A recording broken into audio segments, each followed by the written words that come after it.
Selain menghilangkan kepenatan, manfaat berlibur bersama keluarga ialah menambah kebahagiaan. Ya, bahagia, sebuah kata yang amat sakral dan sangat tidak bisa diukur. Karena bahagia Anda dan Andi pasti beda. Hehe.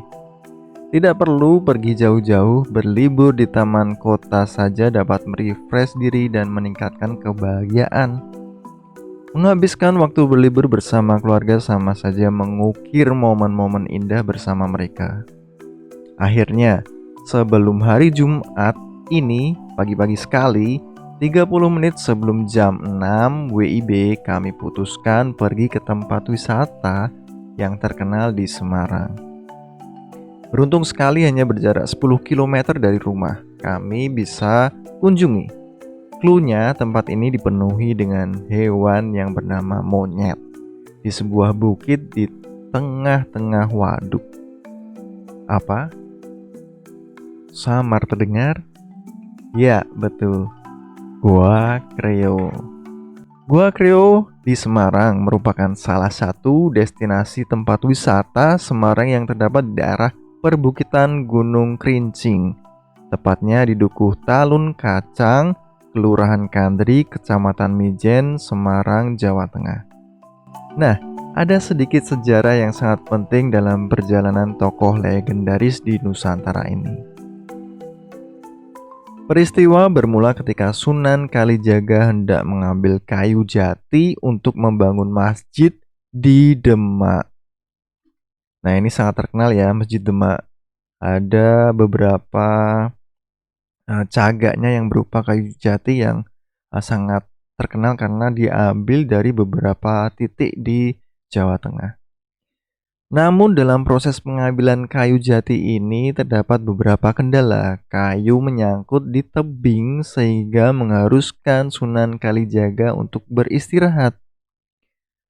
Seusai beristirahat sejenak, Sunan Kalijaga berserta pengikutnya mengambil kayu jati tersebut dan dibantu oleh para kera. Tepatnya 4 kera.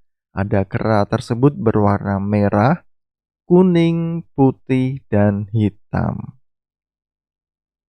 Setelah kayu jati berhasil didapatkan, Sunan Kalijaga dan rombongannya akan kembali melanjutkan perjalanan ke Demak. Namun, keempat kera ingin sekali ikut Sultan Kalijaga berserta rombongan ke Demak. Namun, Sunan Kalijaga melarang dan memberikan perintah pada para kera untuk menjaga gua dan mengucap Mangrehu. Sehingga Mangrehu memiliki arti perintah untuk menjaga atau memelihara dan sampai sekarang terkenal dengan sebutan Goa Kreo yang menjadi petilasan Sunan Kalijaga. Nah, kali ini kami agak unik nih karena datang ke Goa Kreo pada waktu yang sangat unik. Masih sangat pagi, kita tiba pukul 6 WIB. Dan benar saja pagar tempat ini masih tertutup dan ada tulisannya papan tersebut tutup. Artinya belum buka ya. Tapi kami tak kehilangan akal karena memang sebelum-sebelumnya karena memang saya tinggal tidak jauh dari sini, memang beberapa kali sempat datang ke sini pagi-pagi sekali dan ini sudah biasa kami lakukan.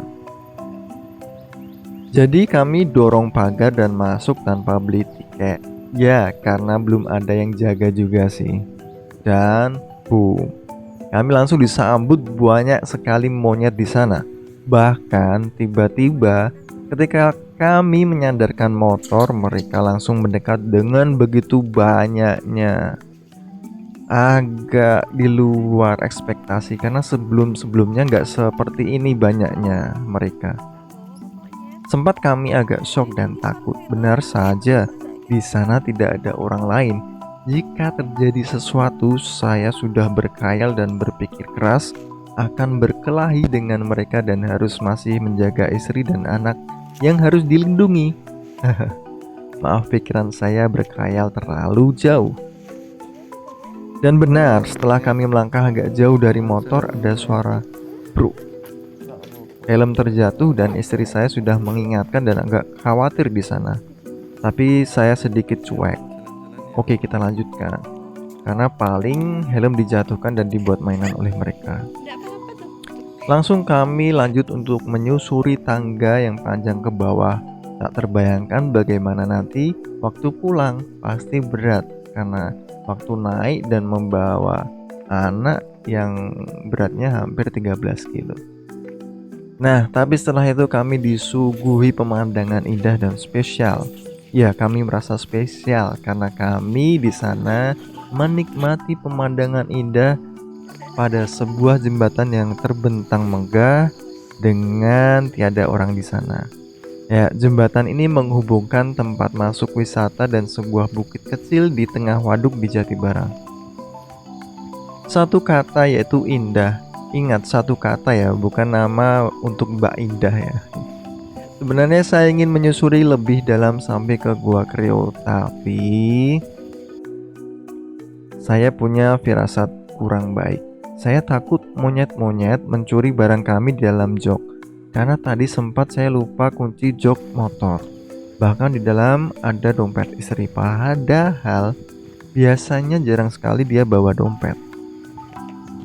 Akhirnya saya putuskan segera kembali dan benar saja, hal buruk terjadi pada kami.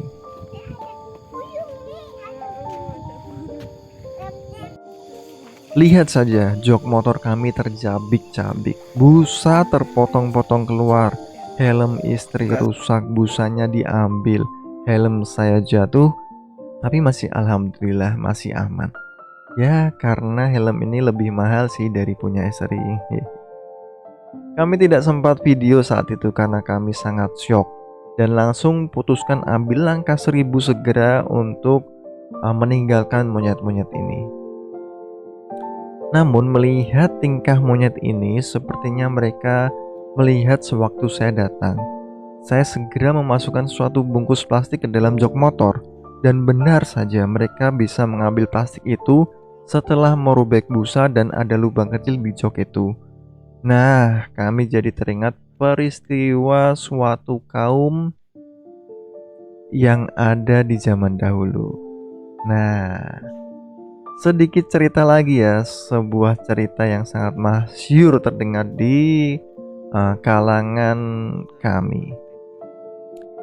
Dalam ajaran agama kami ada suatu cerita, suatu kaum yang mendapatkan ujian. Ketika mereka diminta beribadah pada hari Sabtu, mereka mendapat ujian bahwa hari Sabtu itu ikan-ikan di pinggir pantai banyak bermunculan, dan itu tidak terjadi di hari lain. Akhirnya kaum itu membangkang, meminta untuk pindah hari dalam beribadah. Mereka meminta itu kepada Nabi Musa. Akhirnya Nabi Musa marah dan peringatan sudah disampaikan berkali-kali kepada mereka oleh Nabi Musa. Namun mereka tak mau menuruti juga. Akhirnya Allah mengutuk mereka menjadi kera. Dalam surat Al-Baqarah ayat 2 dan surat Al-A'raf ayat 7, dan sesungguhnya telah kami ketahui orang-orang yang melanggar di antaramu pada hari Sabtu. Lalu kami berfirman kepada mereka, jadilah kamu kera yang hina. Kami jadi berpikir, apakah sifat itu akhirnya menurun kepada generasi monyet-monyet di era Gen Z sekarang? Allahu a'lam.